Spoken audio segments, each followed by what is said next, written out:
Good morning friends.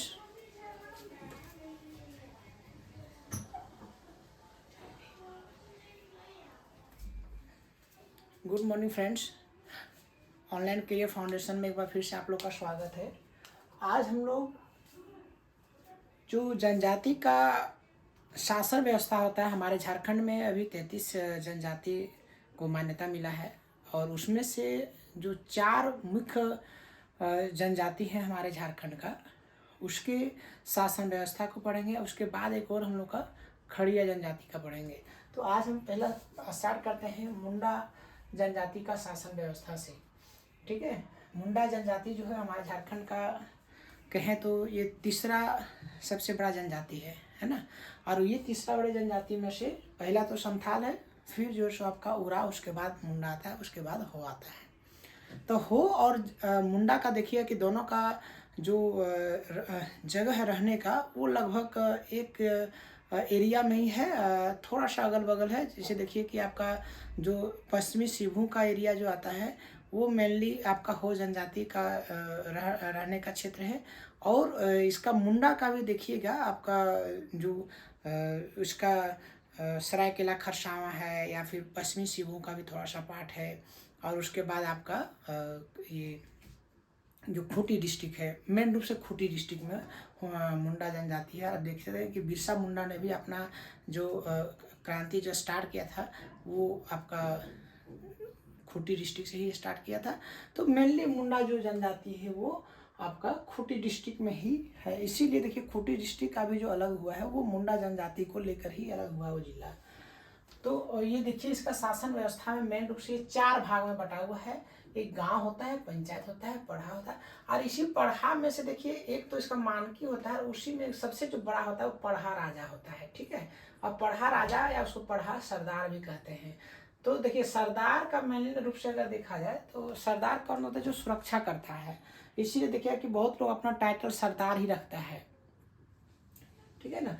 जैसे अभी आप देखिएगा कि पोटका जो आपका पूर्वी सिंहभूम जो है, पूर्वी सिंहभूम पोटका अपना विधानसभा क्षेत्र है, उसका देखिए कि वहाँ का भी जो संजीव सरदार जो विधायक है उसका नाम सरदार है। तो सरदार नहीं है, वो सरनेम नहीं है उसका। ये सरदार ही लोग जो पहले राजा होता था इसका अपना शासन व्यवस्था का, उन्हीं का अपना रिलेटिव होगा या उसी का अपना वंशज होगा। तो गांव का जो इसका मेन देखिए आप 4 भाग में इसको पहले बांट लीजिएगा।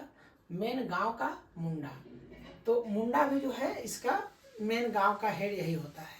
ठीक है, हर एक गांव में जैसे हम लोग जो गांव से बिलोंग करते हैं वो लड़का जानते होंगे कि गांव में भी हम लोग का जो सदान लोग हैं उसका भी गांव में एक महत्व होता था गांव में। ठीक है ना। तो ये हम लोग का भी शासन व्यवस्था देखिएगा कि जनजाति से ही थोड़ा सा मिलता जुलता सदान लोग का भी है।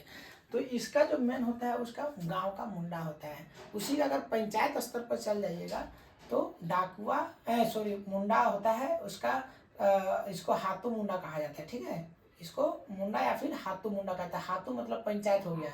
देखिए कि झारखंड में जो भी आपका खूंटी साइड का एरिया में है उसमें बहुत सारा जगह का नाम आपको देखिए, जैसे तमाड़वाड़ा क्षेत्र में देखिए सोना हाथू एक है। उसके बाद आपका उल हाथू जो है, उल्लू हाथू जहाँ पर आपका बिरसा मुंडा का जन्म हुआ उस गाँव का नाम है। तो हाथू मतलब पंचायत होता है। ठीक है, तो वहाँ पंचायत स्तर पर जो उसका होता है वो कौन होता है, हाथू मुंडा कहा जाता है उसको। इसको सिर्फ मुंडा, इसको हाथू मुंडा। ठीक है, इसका जो सहायक होता है उसका डाकुआ होता है। डाकुआ का काम मेनली रूप से क्या है कि ये जो है इसका काम में सहयोग देना, और जैसे पंचायत अगर होता है तो ये इसको पूरा गांव वाले को इन्फॉर्मेशन देना, सूचना देना काम डाकुआ का काम है। इतना याद रखिएगा, डाकुआ काम है ये। अगर पंचायत बुलाता है तो ये जो है सो इसको हेल्प करता है, और ये हेल्प करता है तो ये जो बुलाने का इन्फॉर्मेशन देने का काम है पूरा गांव का, ये डाकुआ का काम है। डाकुआ मतलब डाकू मत समझ लीजिएगा। ठीक है, 2 आप समझ लिए। तीसरा आइए पढ़ा। यहाँ देखिए 15 से 20 गांव या पंचायत को मिलाकर के जो निर्माण होता है इसका मुख्य मानकी होता है। देखिएगा कि मानकी भी आप उधर गांव में बहुत लोग का नाम का सरनेम देखिएगा। आपको याद होगा जब आपको कोल विद्रोह हम पढ़ाए थे तो सुरगा क्या कहते हैं इसका, बिंद्राय मानकी, सिंधराय मानकी, ये जो मानकी लोग जो थे ये मानकी उसका सरनेम नहीं, आप जान लीजिए कि वो पंचायत का उसका हेड होता था और उसके पास ही ये सब शासन व्यवस्था का होता था। इसी कारण उन लोग जो है फिर विद्रोह में कूदता, क्योंकि इन लोग का अपना जो शासन व्यवस्था में जो दिया हुआ था अधिकार जो दिया था वो उसका हनन हो रहा था। तो ये मानकी जो है आपका पढ़ा में होता था, ठीक है, जो कि 15-20 गांव का ये बॉस होता था। और उससे अगर बड़ा बॉस देखा जाए तो पढ़ा राजा होता था और पढ़ा सरदार। उसका जो मेन अधिकारी होता, देखिए बड़ा, चूंकि ये देखिए 15-20 गांव को मिला करके तो मानकी होता था, उससे भी बड़ा ये होता था। तो इसका क्षेत्र ज़्यादा बड़ा होता होगा, तो वहाँ उतना बड़ा क्षेत्र का शासन करने के लिए उसके पास अधिकारी का भी जरूरत पड़ता होगा। तो उसमें जो अधिकारी का जो जरूरत पड़ता है उसमें आपका पांडे, जो देखिए आज के डेट में भी हम लोग पांडे किसको कहते हैं, जो पढ़ा लिखा लोग होता है पांडे, जो या फिर जो पूजा करवाते हैं, तो उसमें देखिए ज़्यादातर ये पढ़ा लिखा लोग कागजात का देखभाल ही करता था, ठीक है, कागज का देखभाल करता था। तो पांडे साहब याद रखिए कि जो कागज का देखभाल, दीवान मतलब आप जानते ही हैं मंत्री होता है, ये दीवान हमेशा देखिए कि हर राजा का दीवान होता है ना। तो इसमें आप देखिए कि ठाकुर, ठाकुर मतलब हो गया सहायक, ठीक है, ठाकुर यहाँ पर सहायक हो गया। दारोगा का मतलब नियंत्रक। आप दारोगा अपने जो पुलिस आज के डेट में है उसमें दारोगा का कभी रोल नियंत्रण का ही होता है, तो ये नियंत्रक उससे आपको याद हो जाएगा। लाल मतलब आप समझिए कि वकील। लाल मतलब आज के डेट में जितने भी आप सिन्हा लोग हैं, लाला लोग हैं, तो लाल मतलब आप वकील से इससे याद रखिए कि सारा जो वकील लोग देखिए कि सब लाला लोग ही होता है, उससे आप लाल से वकील याद रखिएगा।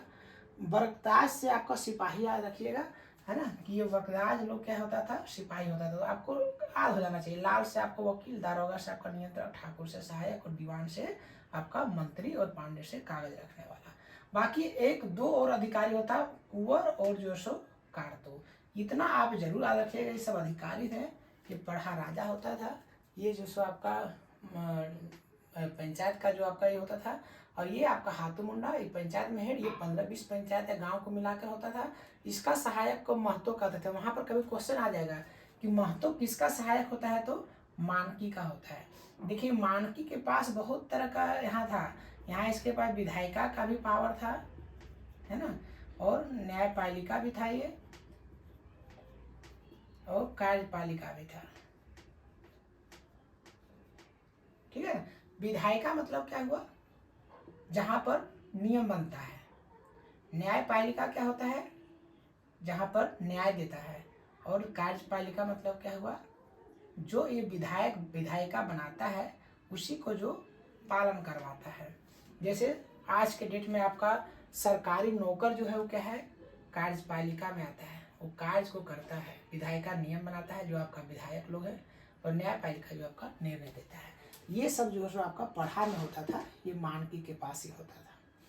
तो आप इसको बहुत अच्छा तरीका से इसका शासन व्यवस्था को पढ़ लिए होंगे। इससे बाहर आपका मुंडा शासन व्यवस्था में नहीं आएगा।